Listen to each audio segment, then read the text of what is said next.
ફૂલે સીટ્સની ગિરનાર 4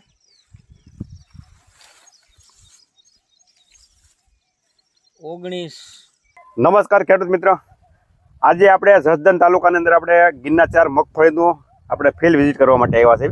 તો અહીંયા આપણે જોઈએ કે આપણે આ વિસ્તારમાં કેવો આ વર્ષે ફ્લાવરિંગ છે, કારણ કે જુનાગઢ ને અમારી બાજુ એવું છે કે વધારે પડતા વરસાદ છે, ત્યાં બધાને જેને લેટ વાવેતર એમાં ફ્લાવરિંગ ઓછું છે। તો આપણે આ વિસ્તારમાં નીકળ્યા હતા, આપણે અહીંયા કારણે જોવી કે હકીકતમાં ફ્લાવરિંગ કેવું છે। તો સૌ પ્રથમ આપણે ખેડૂતને પાસે અભિપ્રાય લેશું। તો તમારું નામ બોલજો। મારું નામ મકવાણા રમેશભાઈ જાગાભાઈ, અને ગામ કાવાસર, તાલુકો જસદણ, જિલ્લો રાજકોટ। બરોબર છે। અને તમે આ મગફળી કઈ વાવી છે? આ ગિરનાર 4 છે।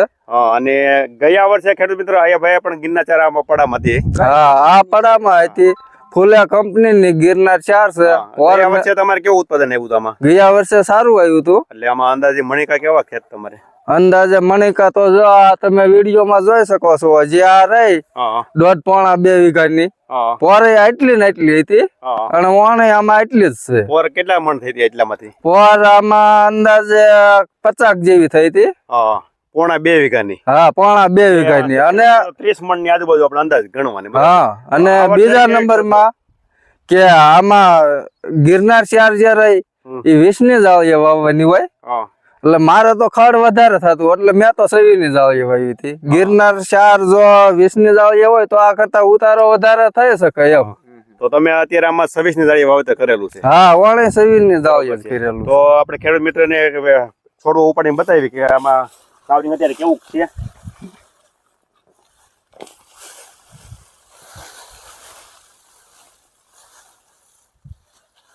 તો ખેડૂત મિત્રો, અત્યારે આપણે જસદણ તાલુકાની અંદર ગિરનાર 4 નું રિઝલ્ટ તમે જોઈ શકો। તો આ ટાઈપનું છે। આપણે આ ખેડૂતે ગયા વર્ષે પણ આમાં વાવેતર કર્યું હતું, અને આ વર્ષે પણ ગિરનાર 4 નું વાવેતર કર્યું છે। અને આજે અમે ઘનશ્યામભાઈ નીકળ્યા હતા, કીધું આપણે ખેડૂતને બે વિઝિટ કરવી અને રિઝલ્ટ કેવા છે એ પણ ખ્યાલ આવે। અને બીજું, તમે આ બિયારણ લેવા હતા ક્યાંથી ગયા વર્ષે? મેં રૂપાલી એગ્રો સીડસ જસદણ, બરોબર છે, ઘનશ્યામભાઈ ઢોલરિયા કરીને નામ છે એગ્રો વાળા શેઠ નું, ત્યાંથી પોપટા આણ્યા હતા 30 કિલો આખા દોડવા જ તે। એટલે ગયા વર્ષે આપણે દોડવા વેચ્યા હતા। બરોબર છે। તો ખેડૂત મિત્રો, તમે જો જસદણ તાલુકાની અંદરથી હોય તો તમારે ફૂલે સીડ્સનું ઓરિજિનલ જો તમારે બિયારણ જોતું હોય તો આપણે રૂપાલી એગ્રોમાં એક જગ્યાથી જ મળશે, બીજે જસદણમાંથી નહીં મળે। તો તમે આપણે રૂપાલી એગ્રોનો સંપર્ક કરી શકો છો। નીચે આપણે નંબર પણ આપી દઈશું, જેથી કરીને તમારે સંપર્ક કરવામાં ઈઝી રહે। તો બસ આજે આટલું। નમસ્કાર।